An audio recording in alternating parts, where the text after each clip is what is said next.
Hello, everybody, and thank you for joining us at tonight's Carcanet launch.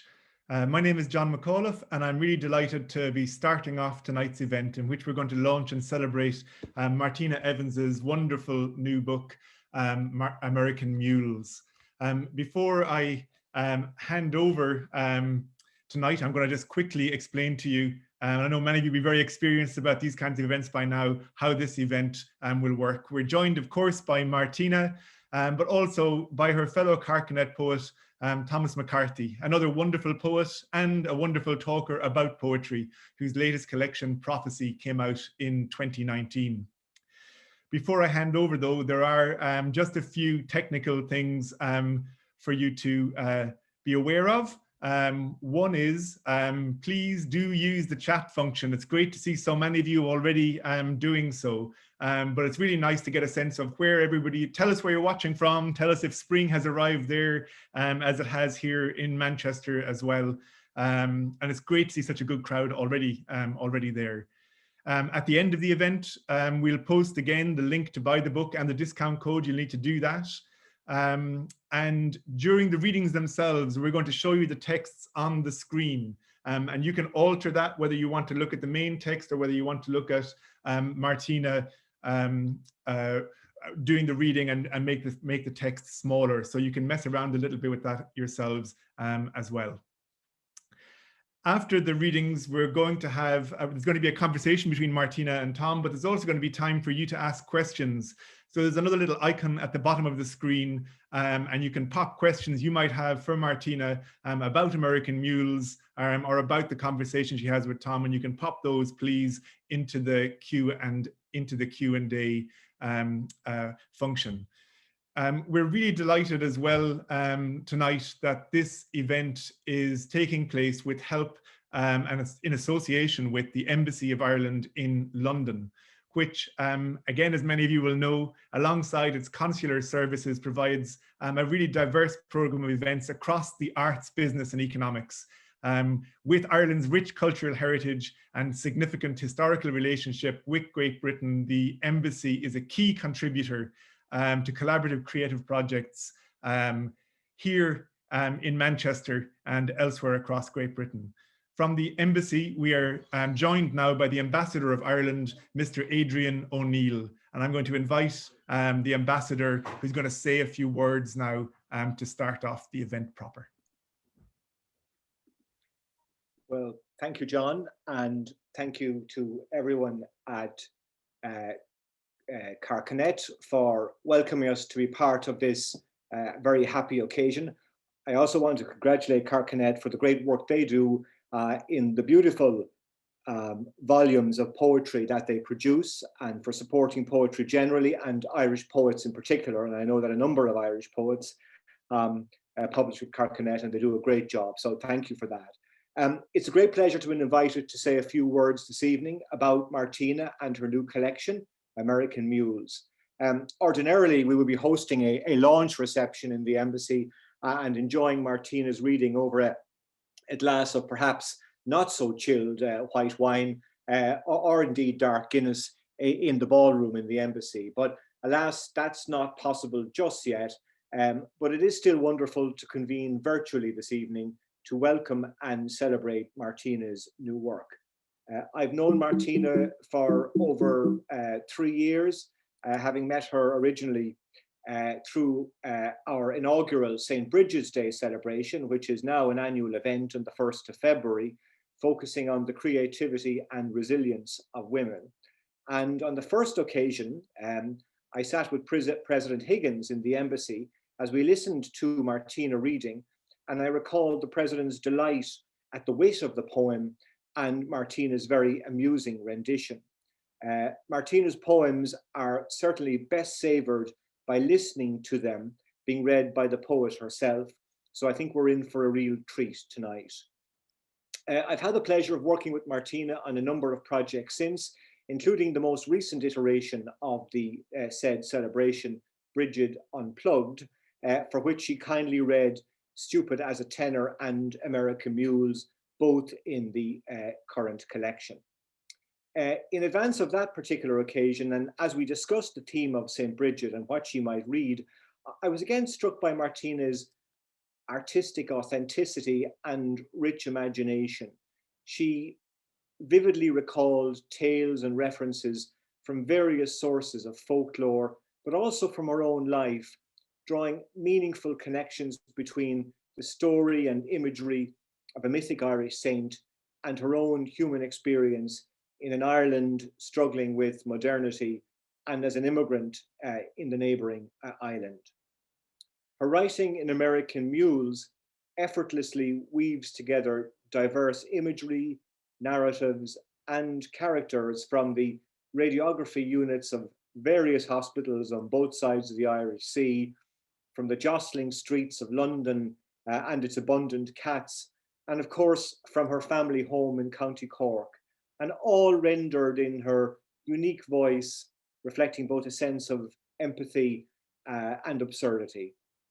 As a near contemporary of Martina's, of course, though of course she's far more youthful than me, but as I say, a near contemporary, I particularly identify with and enjoy her descriptions of daily life in Ireland in the 1970s. And while eschewing any sentimentality or romanticism, she looks back to those days and years with a compassionate affection and wry amusement. Here, for example, are the opening lines of one of the poems in the collection, which I think reflects that. See, these are the opening lines from Lost Buckle, Tramore Amusement Park, 1971.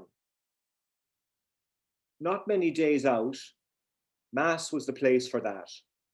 And everyone saying, wasn't the parading desperate, as they paraded their own big hats to the altar. Yes, Martina, I've certainly been there and heard that, and I can't wait to hear the poems in your own voice this evening. So once again, thank you, John, for that introduction. All the team at Carcanet for the great work you do, for hosting this evening and for welcoming the embassy to be part of it. I extend my warmest congratulations to you, Martina, on another wonderful addition to your catalogue of work. Gurumila Mahagav. Thank you. I'm here, Martina, looking at you and thinking of your last book. Now we can talk openly about men, which everybody should have already, which was shortlisted for the Pigott Prize, the Roehampton Prize, and the Irish Times Poetry Now Prize. And in fact, it was in an extraordinary series of successes. It was a book of the year in the TLS, the Irish Times, and the Observer. So Martina, this is a very important evening for me to introduce your new book. Martina Evans, in her writing, has hit upon something unique from the beginning of her career and unique in Irish writing. She has come upon an atmosphere more akin to the writings of Sholem Aleichem or Isaac Bashevis Singer. She has developed a rhetoric or an intense method of creating an amplified present moment that's capable of affecting our present moment as readers. And she does this through the presentation of an obsolescent and irrecoverable strangeness, to use one of the phrases of Louise Glick. The past in all of Evans is an irrecoverable strangeness, like that jar of marmalade, or was it an empty marmalade jar in Alice in Wonderland? Each of her collections is an incomplete search, an anxious voyage, a searching effort to recover some humane coherence in the strangeness of each past, to freeze the things that are present inside her multiple Irish strangenesses. Like Isaac Bashevis Singer, she is chasing gremlins, chasing them down so that they may be X-rayed. In her poetry, what is strange is always extremely calculating and brilliant. Her work is full of extraordinary insight, a hard Irish existentialism that's camouflaged for her innocent readers by the distraction of distressed conversation. One of her poems, after all, is called Everything, including this poem, is a future ruin, a poem that begins, and when the wind is finished with us, the rain starts. This is not the planet Mars, though it's strange, this land where chemical indications of ethanol are so constantly expected. And that's only the first part of this important new book. The second part of her double album from Carcanet is a long narrative in the voice of Johnny O'Hare, a video shop owner who dresses up as Alan Ladd and whose sister dresses as Veronica Lake. Johnny lives not only in the world of film noir, but inside Hollywood's golden age. Her Mountain Men is an Irish Hansel and Gretel story, an Irish anti-fairy tale with an orphanage at the end of it all. In its effect, it is a bedtime story, but directed by David Lynch. Light is one of the key components of this section. Every kind of light, but especially electric light, dodgy fuse boxes, the light of Johnny's film projector as revealing as the light of an X-ray machine. Light and shoes, radiography and exile. All of the poems in this book are as sharp and penetrating as stiletto heels on the soft linoleum of our reading. The title sequence itself is sharp and formal and beautiful. American Mules is part of a great continuum in Irish poetry, but a continuum maintained exclusively not by Mick from Power Direct, but by our poet from Burnford, our chatterbox of a cotter. She writes, "When I extended my pink stockinged foot like Jesus, the long foxy hair of the assistant spilled over my feet."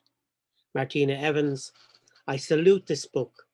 I salute the arrival of American Mules. Thank you. I don't know how I'm going to follow that,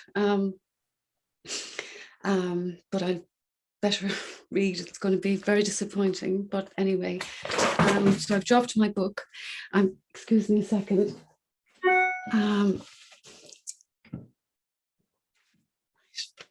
So first of all, I'm just going to do the thank yous. So a huge thank you to the publisher who brought American Mules into being, the multi-talented poet, Michael Schmidt, and to the other multi-talented poet who works for Carcanet, John McCauliffe, who helped me to put these two books together. I didn't think it could be done. The Carcanet team works so hard, and they've never stopped throughout this really difficult last year. Huge thanks to the wonderful Jazz and Becky. They're such a brilliant support. The same to fabulous Alan in sales, and to the designer Andrew Latimer, who made this really beautiful book. Thank you again. Tom McCarthy, what can I say? He's a great Irish poet, and he's also the best reader I know. I'm just so grateful he's agreed to be here tonight. And he's also mentioned a really formative writer for me is Isaac Bashevis, singer. So that was exciting. For all the kindness and support I've received from the ambassador Adrian O'Neill and his wife Aisling, and their dynamic head of cultural affairs, Kelly O'Connor, another big thank you to the three of you. And last but not least, for all the readers and friends gathered here tonight, just thank you so much for coming and supporting. So yeah, here I am. When I was writing these poems, I didn't think I'd end up reading to an invisible audience online, sitting in the rooms surrounded by the objects that I was writing about. And this hit me a few weeks ago when I did another Zoom reading, and they asked me to read Oysters, and I was describing this tiny little low ceiling basement with its concrete floor. And I realized, oh my God, I'm sitting in it as I'm reading this poem to the class. And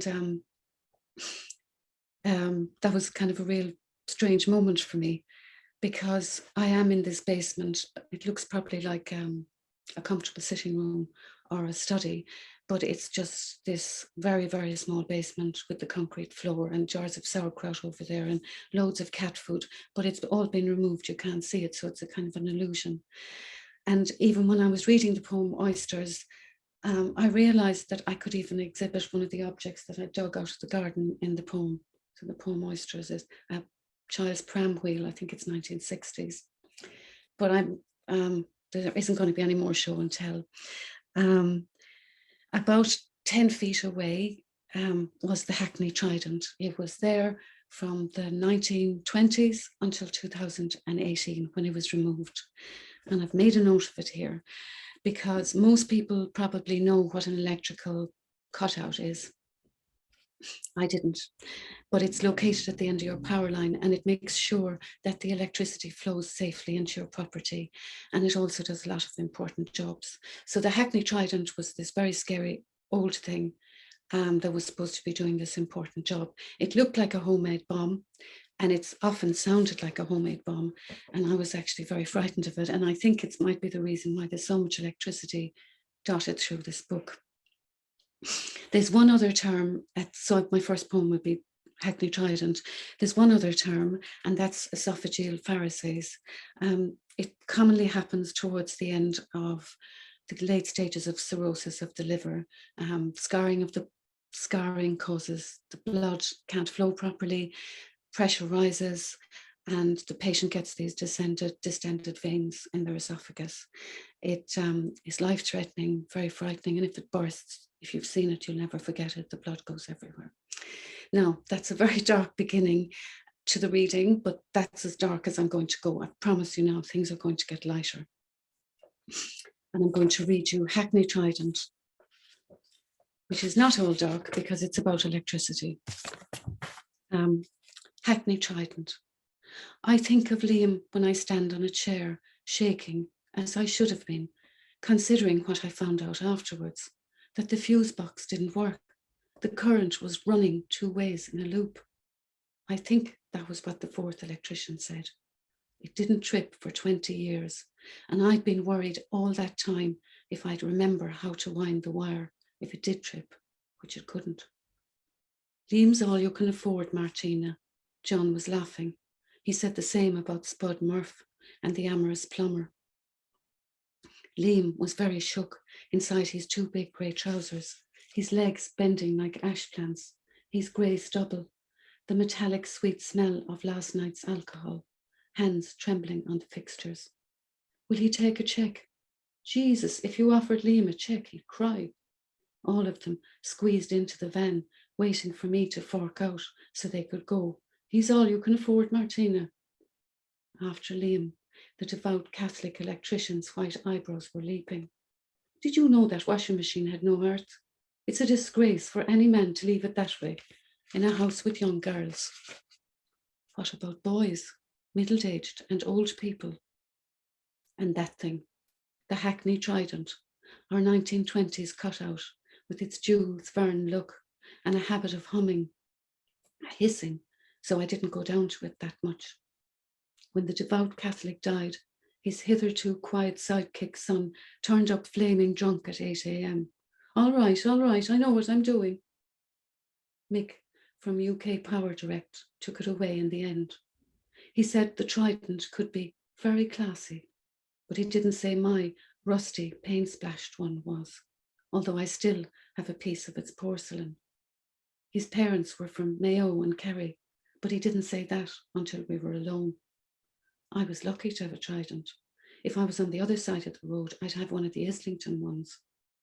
We don't tell people, we call them Islington death boxes. You can't work on them live. Everything has to be off. And we didn't even have an earth. The old one had rusted away back to Mother Earth. Mick drilled a new one down. The last time I tried John, he wasn't laughing. He'd gone to collect Liam from his flat. The man was cold in his bed. John, already scared by his exploding esophageal Pharisees. I'd say he was there a while, Martina. So I promise things are getting lighter, even though the next poem I'm going to read is called Skulls. And I did almost kill a Category A prisoner, and it's about that event many years ago in the Mater Hospital. Skulls. Getting the angle right meant staring into people's eyes, getting close. Some of them giggled, but they had to stay still because of the radiation. Keep still, please, I said. I didn't like to think of the oozing grey matter inside.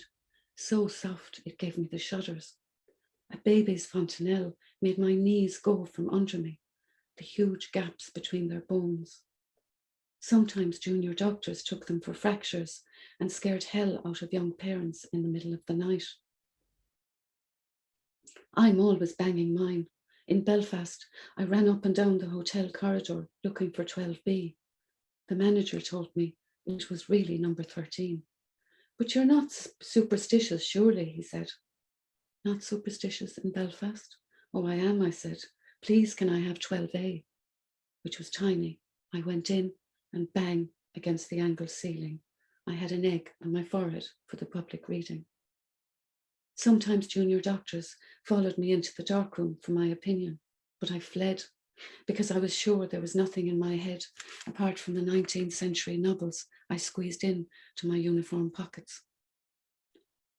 The Category A prisoner from Mountjoy noted this when he sat down for his X-ray at 4 a.m. in 87. Angling in at 30 degrees for the town's view, nervous before his bleached eyes, I forgot the lead cone left on the tube. It flew for his head, but he was faster, catching it in his two blue tattooed hands. Lucky for you, I caught it, he kept saying. We saw nothing, said the two prison officers, as they cuffed him again, laughing hysterically. I watched them walk away, chained to each other.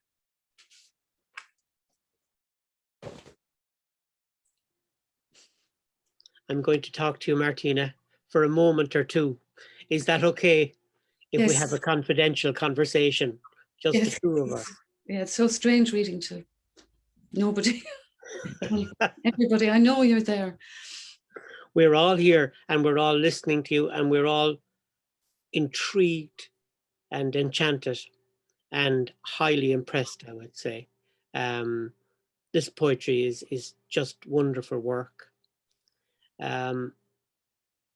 Many of the poems, particularly the later sections of part 1 of American Mules, are poems like Unicorns, Wuthering Heights, The Cats of Ball Pond Road. Did coming to London change the way you wrote? I didn't write before. I mean, I wrote as a child and I really, really wanted to write. But I didn't write until, I'm always a bit embarrassed about it. I kind of thought I was a bit like James Joyce. I had to go away. But I mean, he did write before he left. But I think distance is really important to me. Because I also think that when I write, usually the events are long over. They're the most important ones. And I think that's the case because when I was teaching, a really good exercise was to get people to write about their work. But I found it only worked if they'd left that job. While they were in that job, there was some kind of agenda or something left. And I think the radiography poems, I had the odd one, but they really started pouring out. I don't know, because this book has been on the go a long time. I don't know. Yeah, it's 8 years work, isn't it? It's 8 years work at least. 8 years work. And Mountainy Men was started in 2008. So yeah. The Mountainy Men poem is 8 and 13 years. 13 years. Wow. Yeah. So I think coming away, I come from a family of great talkers, great entertainers. Absolutely. There's one of them has popped up saying hi. One of my nieces. Gillian. And I used to really admire my family and how they spoke and how they told stories. And I was the youngest and I was listening to them. So maybe I think maybe in a sense there was this sense of maybe getting further away because I felt they, I would never be able to talk like they could. Yeah. Once it was quite funny. Martina, who were you reading when you wrote first? Who were you reading? Well, it was a really kind of funny experience. I was moved first to South London, which I left very quickly because it's like jungle territory down there. It's very wild, and I'm frightened if I'm out of north or northeast, I think. But we did move to South London first, to Putney, East Wandsworth, no, East Putney, near East Putney Tube Station. And Putney Library was fantastic. And they had a huge spoken word library. And I got all these old green albums out, Sean O'Casey, James Joyce, Wow. Tennessee Williams, really loved him. And I taped them all and then returned them. And I used to listen to them. I really wanted to write, but I didn't think I'd be good enough. And the listening, I think, was what triggered it.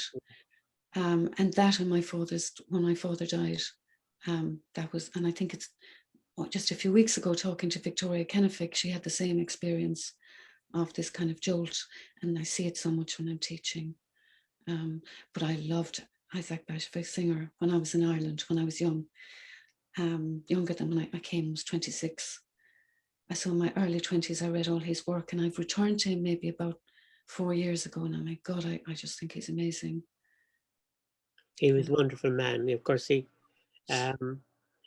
70s were Isaac Bashevis Singer's decade, I think, when everybody got to know him. Yeah. I was in America when he was being interviewed almost every second week by Dick Cavett on the Dick Cavett show. Yeah. And he was just the star of that show. And in a way, when you're writing, there's a lovely line in one of your poems, "The train flies through the green home counties." And that poem is called "Reading Sean of Whalon to the English in the year 2001. Has your view of Ireland changed as you try to present it to an English audience? I don't think it has. I think we're treated, I've said this so often, I feel it's so boring, but when I came first in the 80s, it was very different because the bombing was still going on. And, being Irish was a bit dodgy. And I wasn't when people produced this version of Irish history that I didn't recognize, I immediately tried to sort them out about it. And I think that gave me the name of being a rebel of some kind, and maybe a bit dangerous, I wish. But it made me go back to the history to read it a lot, because I used to think, oh, have I got it wrong? Because it sounds really different at this side. And that's, I think, how I ended up reading writing all that Irish history stuff, because I began to read it. One of the strangest things that I have found that is so interesting is that so many people here are Irish or have Irish relatives. And especially when I was reading first, people would come up and whisper discreetly, like Mick and Power Direct. They wouldn't say it straight out. I think I think attitudes really changed here. And when I wrote Now We Can Talk Openly About Men, it was really well received here when I went to groups and I met just ordinary English people. They were very interested in it because they didn't know about the Black and Tans either. And that whole connection, the way World War I and Ireland and the shadow of Ireland falling on soldiers and back. But the funny thing that happened was Tim Pearce, the novelist, invited me to his group. And he did the poems from Facing the Public, which are all about the War of Independence. And I arrived in, and as soon as I came in, they were all Irish, all kinds. People had IRA uncles, they were Irish with British soldier relations. Somebody's cabin boy was Mountbatten's cabin boy. So like very different angles, but almost everybody in the group had Irish connections, and they were just talking. I nearly missed my train.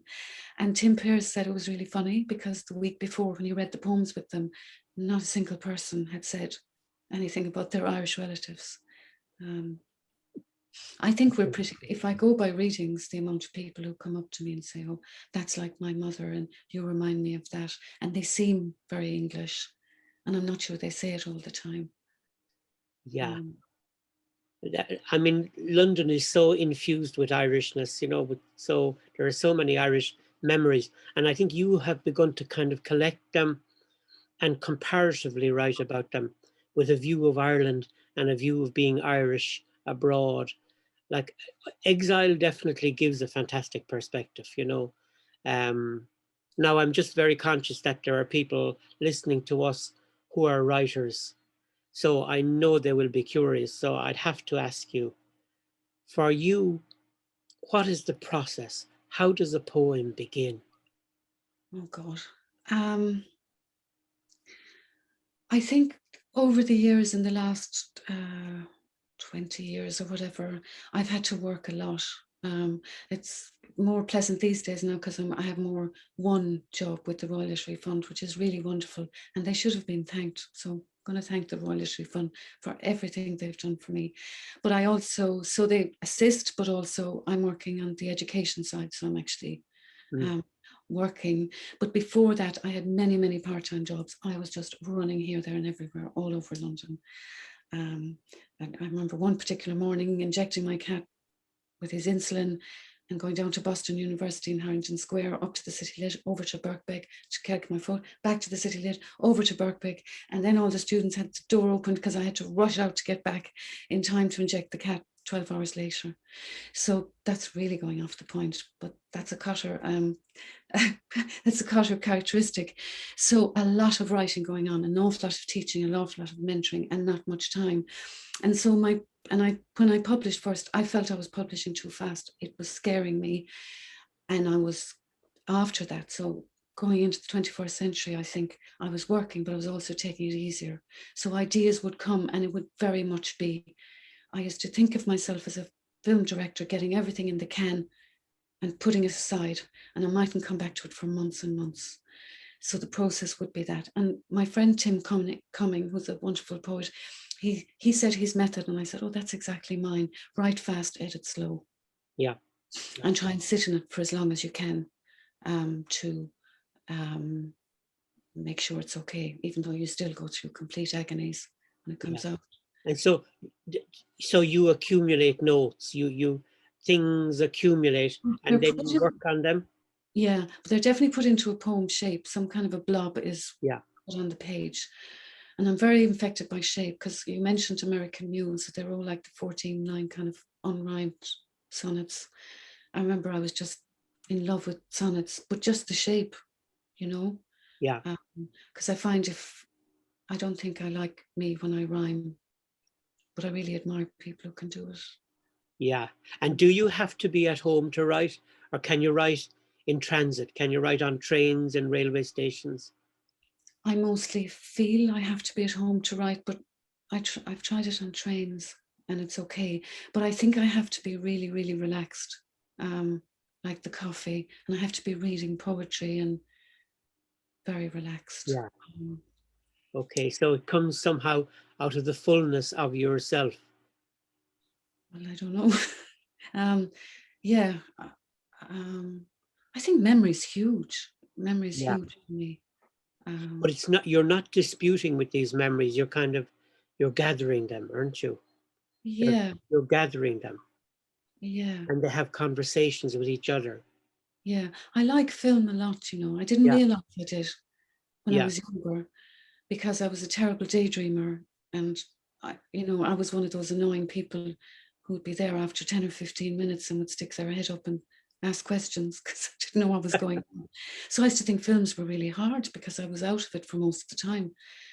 And I think it was DVDs. They were like books. And then I changed. And then I spent about 7 years visiting the film school in Beaconsfield, talking about poetry. And that was wonderful for me.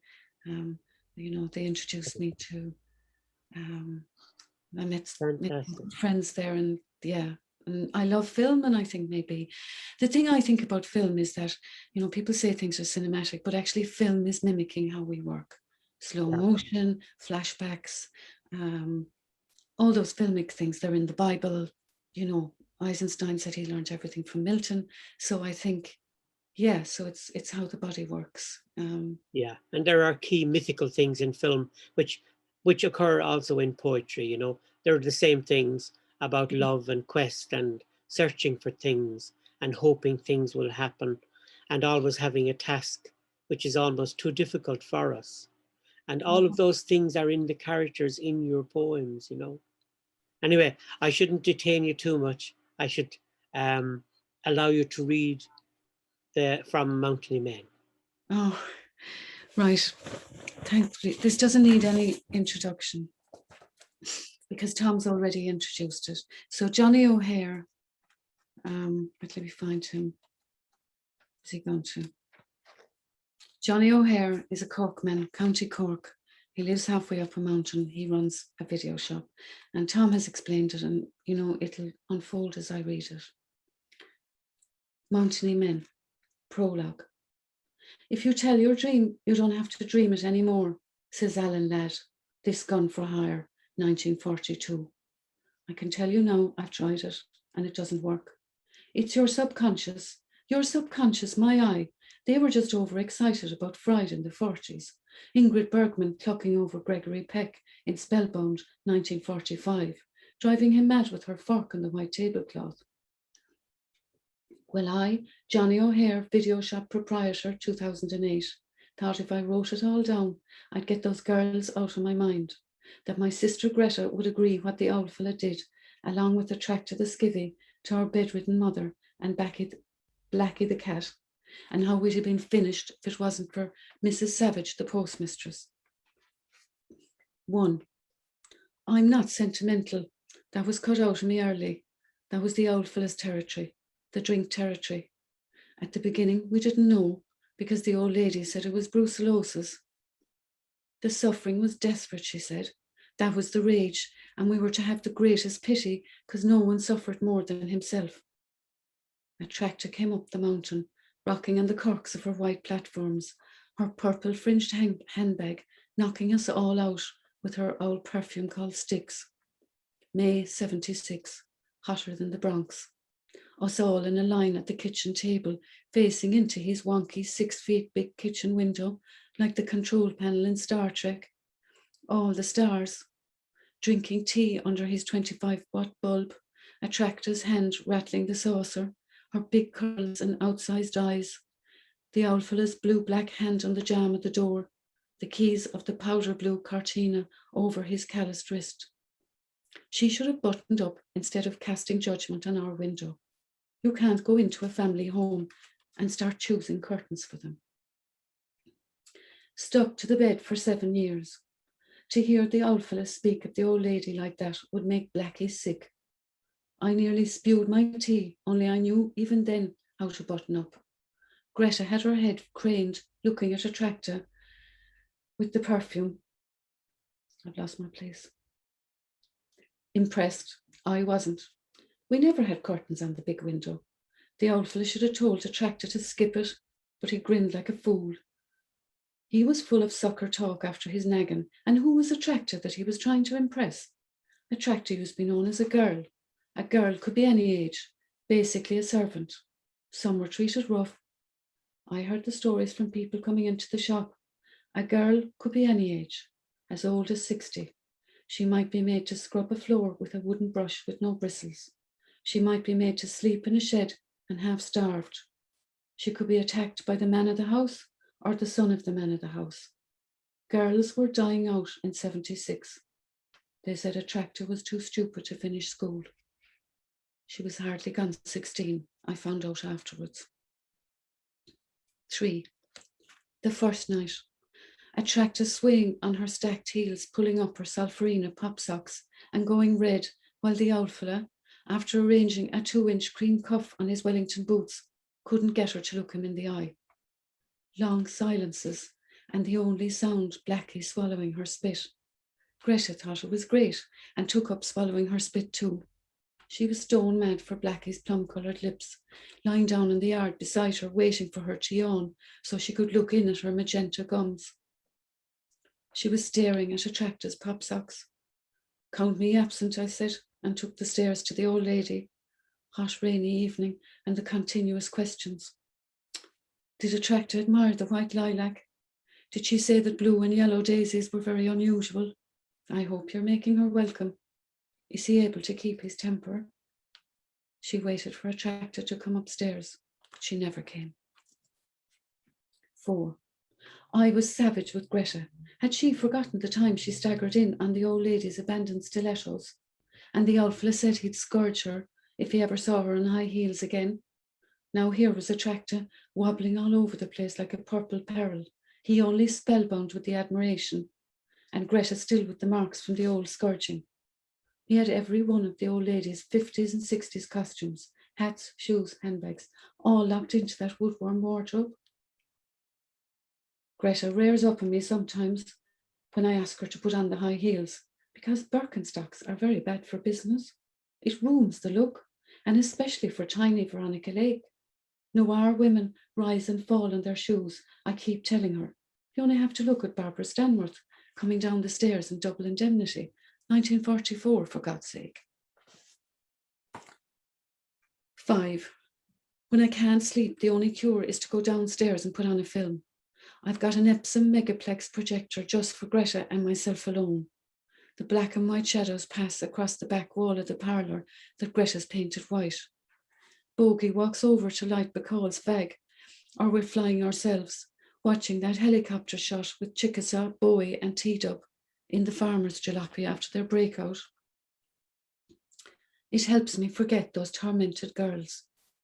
I allowed a couple of special customers, Jackie Tracy and Tommy Boyle, in for our Saturday nights when I heard them talking about me behind my back, laughing at my violet Gansey as if they were some sophisticatos themselves. They said myself and the Alpha were a pair of mules, one as bad as the other. So that was the end of their cinematic education. They tried to crawl back, but I told them to skip it. Save that for some other mug, I said. 6. Only 2 more to go, just so that people know. 6. The old music. Dina Durbin singing Always, one big eye piercing out of the shadows of the Lafitte, or something from the Sons of the Pioneers and John Ford, reminding me of Saturday afternoons, lying on Mrs. Savage's Cadbury's wrapper-coloured settee with Greta, My Darling Clementine, 1948. That's where I first saw Shane, 1956. Sometimes we long for a Rolo or a walnut whip, but that's for Saturday nights. I won't say we haven't been tempted since I got the popcorn, the Ben and Jerry's. I had to. People renting DVDs want to be vegetables, blown away from reality with their gobs full. But I'm still the main attraction, in my double-breasted suit, cufflinks and pinky ring. I didn't believe you existed, said one fellow who'd driven all the way from Limerick. Jerks. 99% of the time, they look at They Live by Night, 1948, or A Colt Is My Passport, 1967, but say they're not in the mood for the old black and white stuff. Pick up 50 First Dates or Gladiators, a tub of M&Ms, a barrel of Coke, rush away on their bulbous trainers, avoiding my eyes. Last monologue, 7. I modelled myself on Alan Ladd because I'm small and fair, though I'd prefer Preminger's dark Dana Andrews policing himself for fear he'd turn out to be a hood like policing himself for fear he'd turn out to be a hood like his old man, Where the Sidewalk Ends, 1950, or Laura, 1944. All those fellows knew how to hold it, how to button up. Like demobbed WW2 soldiers, they'd seen bad things, they'd done bad things. They were men and they wouldn't talk. Who could resist them? Greta wanted to be Joan Bennett, but she had to be Veronica Lake. I said, she's pure Veronica, like Veronica's risen from the dead in her black velvet band.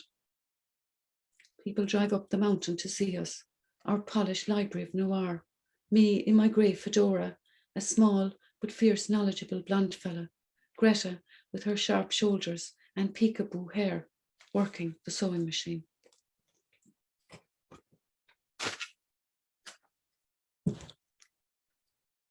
So relieved the internet is still working.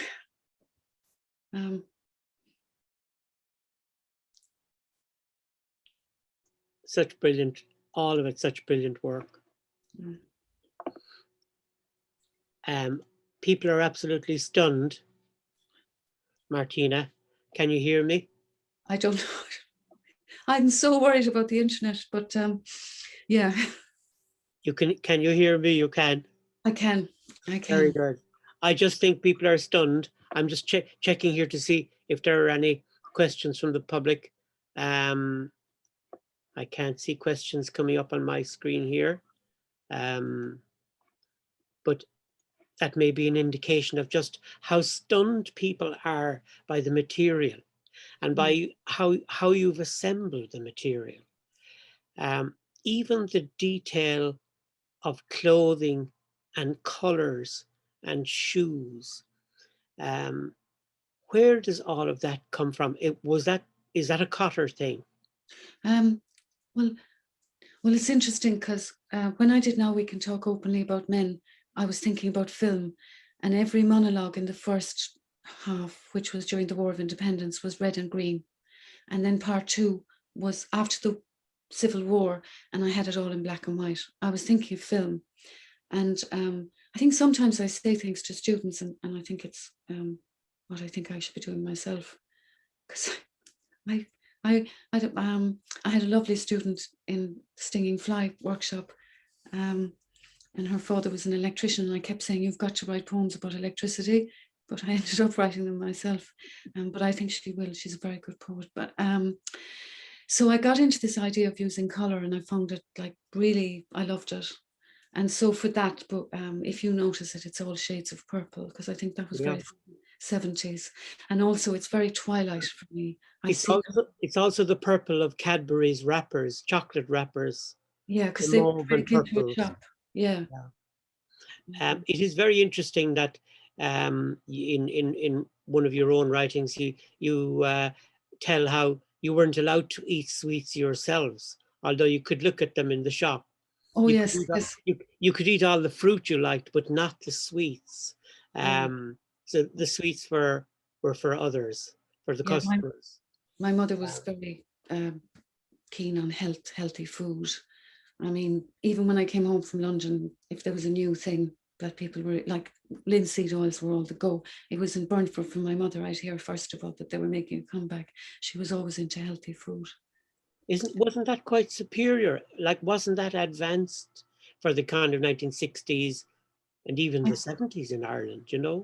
I think so, very much. She used to take us up to Cork. I remember going up to buy tomatoes. And I mean, I remember, I mean, that's the thing, the fruit, it wasn't a big selection. It wasn't Marks and Spencer's in Burnford in 1970. It was apples, oranges and bananas.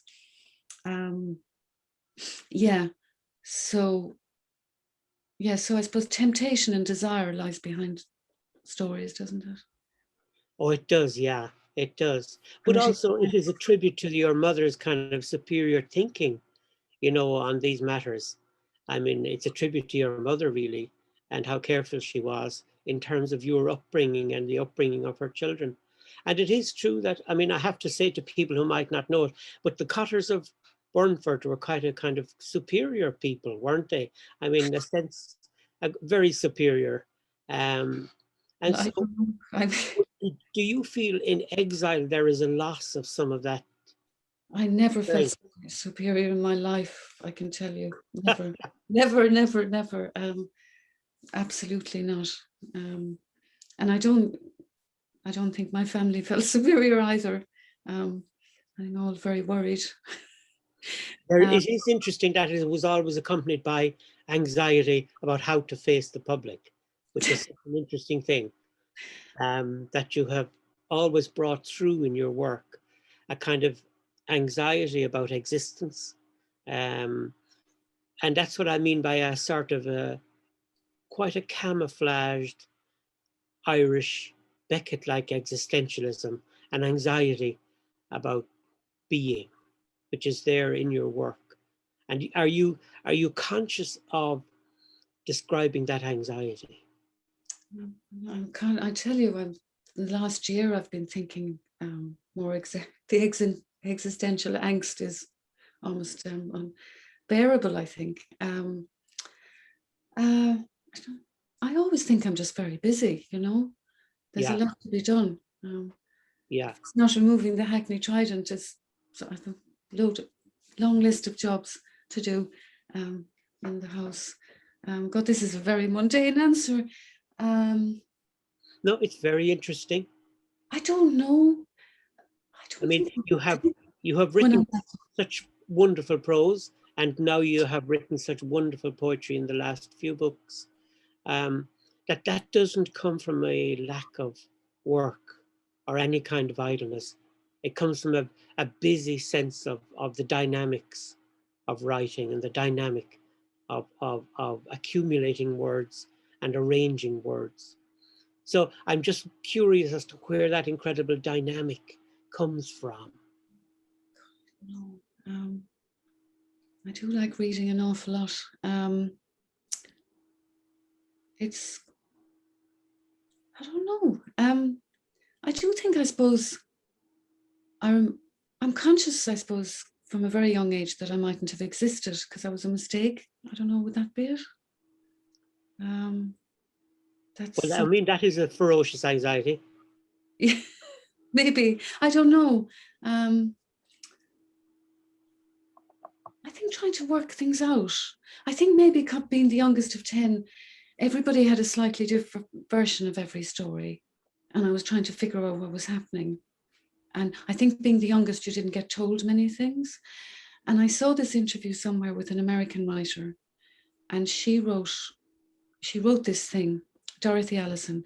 She said she read a science fiction story once about, and this little boy, the parents wanted him to be a genius. Sorry, this is not saying I'm a genius, but what she said next is important. So what they did is they wouldn't tell him anything, nothing at all, absolutely nothing. And I've never read the story, but in some way, not knowing anything made him more eager to learn, and he turned out to be a genius. And she said, I don't think it's about creating a genius, but I think that creates a writer if you don't know what's going on, if you're not sure what's going on. So maybe that. Well, that is a very Beckett-like anxiety, really. It's true. Now I see there is a flood. There is a flood of questions. I want to thank Isabel Dixon for a lovely comment.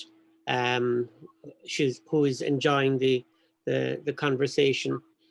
Frank Farley wonders, do you have a favorite film? Oh God, no. Men always have favorites, I think. And hello, Frank. Frank is a wonderful poet. He's published an amazing book of poems this year with wonderful poems about his time in boarding school. In fact, somebody else is writing about boarding school as well. Frank went to Rockwell, and that's James Harper. So I'm always interested in those stories. But I got so excited to know that Frank was there that I've now forgotten what I'm supposed to be saying. Oh, favorite film. I think that's, I noticed that men ask that question. Sorry, Frank. That is a very interesting observation. Yeah. Sections, it's just sections all the time. And I mean, I was very conscious when I was using noir that it's a very misogynist form. Victoria Kennefic wonders, do you have a favorite actor? I go through phases as well. I mean, I'm going blank now. I know I have favorite actors, but no, I've got blank. I'll have to send you a WhatsApp, Victoria. It might come to me as I'm talking. There's whole sections of film, you know, like I love Ozu, and he's got wonderful actors. Now there's a wonderful old man, and I should know his name, in Ozu. He acted all the time, and he often acted much older than he was. Right. Oh, what's his name? I can't Google here. He's the father in Late Spring, which is one of my favorite films by Ozu. Chishurio, somebody. Thank you. But he's not my only favorite. In noir, I love Dan DeRay. I think he's fantastic. I love Veronica Lake. But I'm very conscious when I was, so I have whole sections. I love film noir, for instance, and They Live by Night would probably be one of my favorites. I think A Lonely Place is just perfect. But I was very conscious when I was writing this book that Veronica Greta doesn't have a voice. And I kept asking myself over the last 13 years, will I give her a voice? And I love Westerns, and it's a guilty pleasure because of what happened in the West and the people who are not being represented properly. I mean, you know, lots of people not being properly. And another guilty pleasure is noir film because it is misogynist. But the cinematography, the formality of it is wonderful, Martina. Beautiful.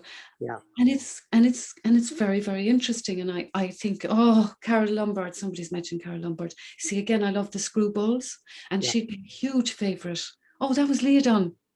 Leah, My yeah, daughter was telling me, Carol Lombard, I love her. yeah. And I love the Screwballs.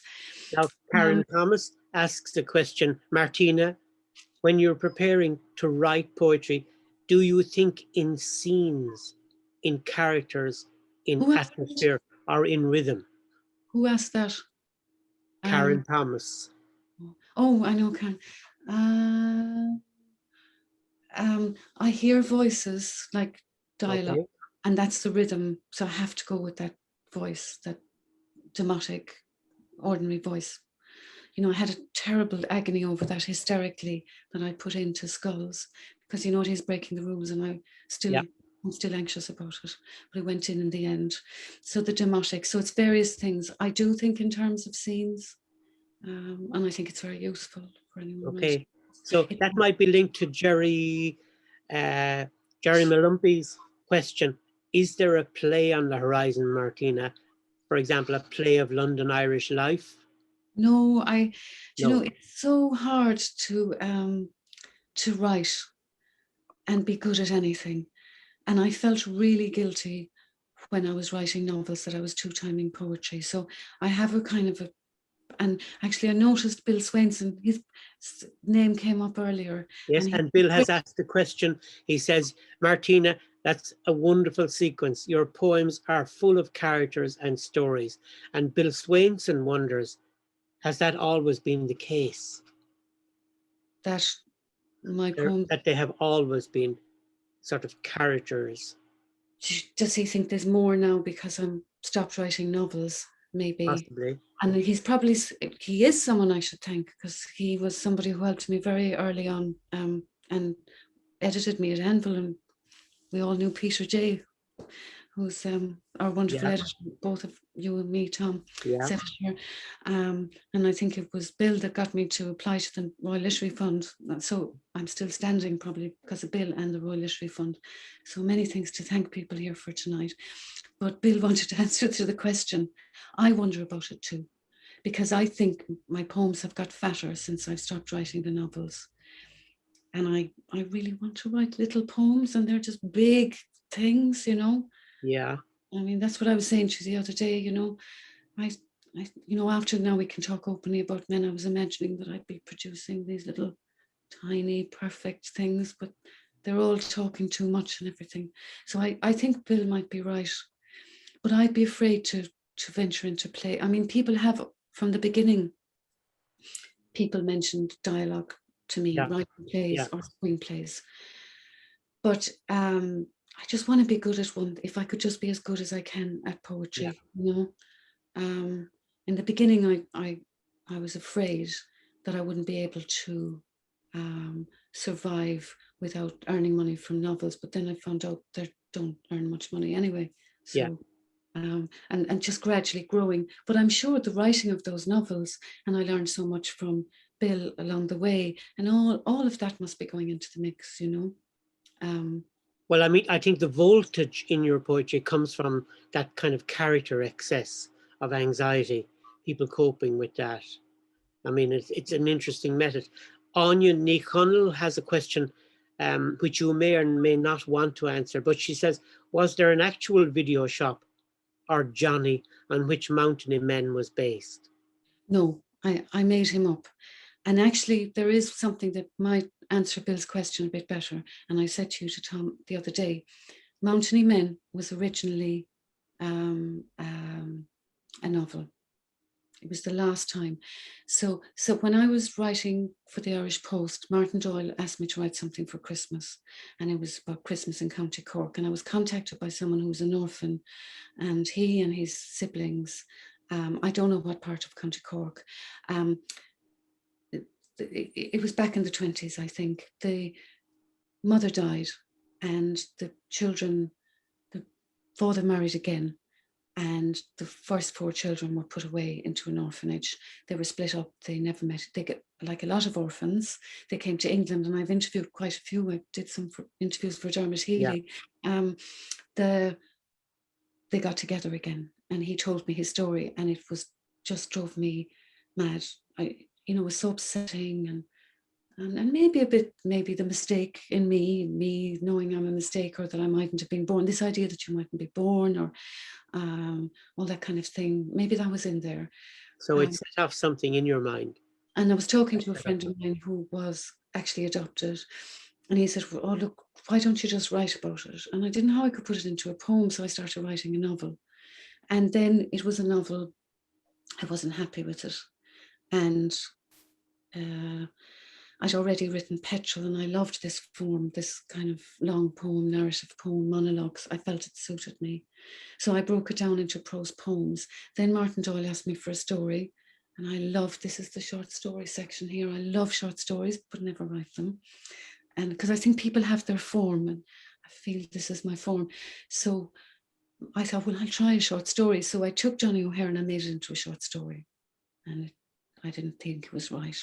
So I wasn't happy with the novel. I had the prose poems. I thought they were fairly good. And I had the short story. And then I took it again and I thought, I'll do the 10-syllable line I did for Now We Can Talk Openly About Men. And that worked. It cut all the fat out of it. And so there's loads of information in there that you don't get, and I don't think you need it. Yeah. Julian Calder, Martina, Julian Calder, sorry to interrupt you now, your flow, which I find is very interesting because I'm cutting off many of the insights that you are offering. But Julian Calder, I'm conscious that time has caught up with us. Julian Calder asks, Martina, your poems are so visual. Does your love of film mean that you see your poems as pictures? Well, I always see them. I've always seen them as pictures, but probably moving pictures. I think there's something exciting about the movement. But I think it was always there because, you know, even when I was younger and I was really dumb about films and didn't know what was going on because I was daydreaming, if I read a poem I really, really liked, I would say, oh, this is like a film. So I obviously did like some films or understood them or got something out of them. But I just think it's natural to us human beings. I think my brother Peter is here tonight. And he's a great storyteller. I mean, there or over there or somewhere. You know, I grew up with the storytelling, and Mommy was very good. She was really good at describing somebody.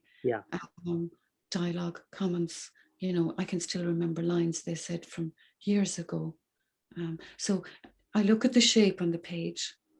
I don't think I'm very good at form. Like my friend Julia Copus, who was here tonight. Now she's cinematic. I love her poems very much. So I look at the shape. The shape is really important on the page. Very visual for me. The images and voices. Your publisher, Michael Schmidt, that great poet Michael Schmidt, has said that I'm too much of a romantic in my view of your method, that you are in fact an Augustan poet, that the poem is its own occasion for you, which I thought is a fine insight. And he also, of course, loves that notion that men always have favorites and men are generally romantic. Well, I suppose I'm going to ask you a final question. What is your hope for this book? Oh God, I don't know. I feel like when I was a radiographer and I was running away into the darkroom, in case anybody asked me for my opinion on an X-ray, that people will like it and it will speak to them and they won't be as disgusted as I was when I sent it to poor John McAuliffe, because I get terrible fits of disgust, because it's yourself, isn't it? You've just produced a bit of yourself. Yeah. I suppose that it will reach people and maybe people might like it. I'm sure, I'm absolutely certain that many people will like this poem. Even the fact that such a huge community around poetry has assembled this evening to hear you read, I think is proof positive, you know, that a lot of people will find this book, which is a double album. It's a major work. It's a major work of publishing as well. A lot of people will find this book very, very impressive. And I think it will grow and grow and grow on people. It really is wonderful. You blame Michael, because it was Michael's idea. I blame Michael. Together, you know. Thank you very much, Tom. And thank you so much, Martina. It's been wonderful to hear you in conversation, and just so brilliant as well to hear the poems, Martina. They're just such great narrative poems, as so many people have been saying in the chat. Such wonderful stories and images and voices that you bring across in the book. So thank you all for coming. Well, listen, can I say one thing? It's really important. Of course. I promised Emer Harlehy, the fantastic Emer Harlehy, who runs the West Cork Festival, and I promised her I'd give a plug for a reading I'm doing with the other fantastic. So Tom is Cork, Honorary Cork, Victoria Kennefic, wonderful poet, just so fantastic, that was launched 3 weeks ago. Victoria Kennefic and the fabulous Aoife Lyle. Yeah. And the genius,